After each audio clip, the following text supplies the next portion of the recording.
धापुर नाम का एक छोटा सा अविकसित गांव था। गांव विकास नहीं, मतलब गांव में रहने वाले लोगों का विकास नहीं। इस गांव में कुछ 3-4 परिवार थे जो थोड़े बहुत खानदानी थे। बाकी सब मेहनत मजदूरी करके अपना जीवन गुजारा करते थे। इसी गांव में दीना नाम का एक विधवा औरत रहती थी। रहने के लिए छोटा घर था।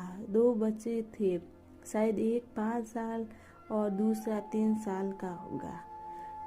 दीना का पति बहुत मेहनती था। वो दीना को किसी चीज की कमी महसूस नहीं होने देता था। ये कैसी भी हालतों में साथ नहीं छोड़ता था। कैसी भी परिस्थितियों वो दोनों साथ मिलकर सामना करते थे। पर कौन जाने किस पर कौन सा अनर्थ कब आ जाए। दीना के जीवन में ऐसी घटना घटी कि उसी घटना ने दीना के पति को दीना से छीन लिया। दीना को पति के गुजरने के बाद ऐसा लगने लगा कि मैं जिंदा तो हूँ पर मुझ में जान नहीं।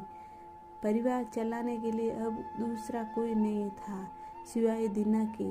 इसलिए कैसे भी कर के दीना ने अपने बच्चों के खातिर खुद को उस दुख से अलग किया।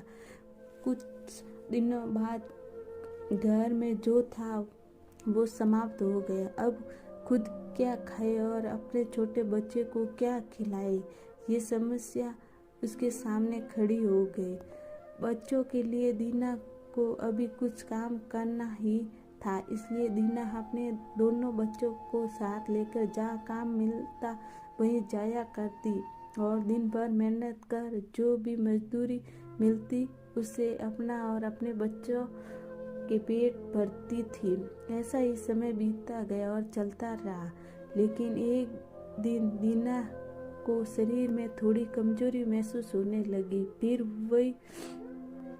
फिर भी वो काम पर गई। ऐसा ही 2-3 दिन दीना काम पर जाती रही, लेकिन उसकी शरीर कमजोरी कुछ ठीक नहीं हो रही थी, बल्कि और बढ़ती जा रही थी। ऐसे में काम पर जाना दीना के लिए कठिन हो गया।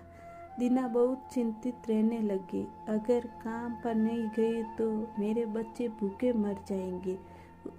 उसी चिंता ने दीना को और कमजोर कर दिया। इतनी कमजोर कि उठने बैठने के लिए लकड़ी का सहारा लेना पड़ा।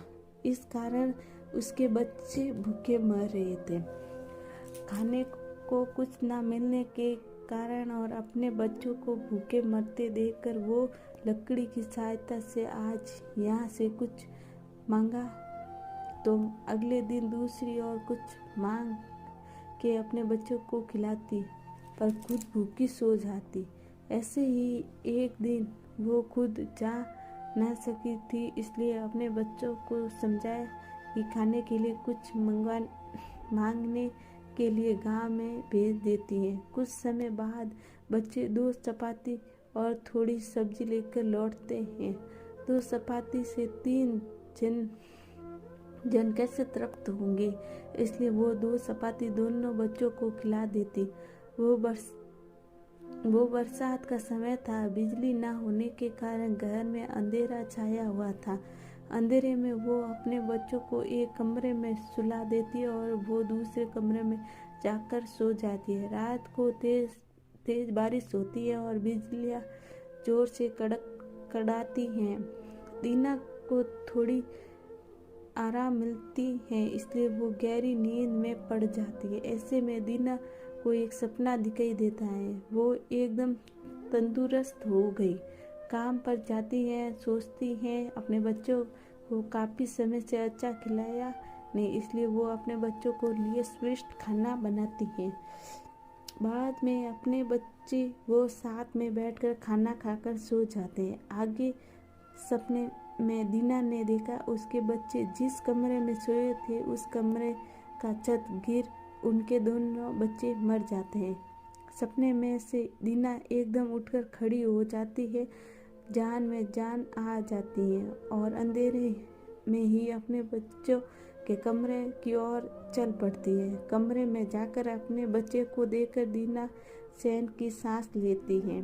उसी समय दीना को शरीर में ज़्यादा कमजोरी महसूस होती है, जिससे वो नीचे गिर जाती हैं। फिर वो वहाँ से उठ ही नहीं पाती। चैन की सांस दीना की सांस ले लेती है।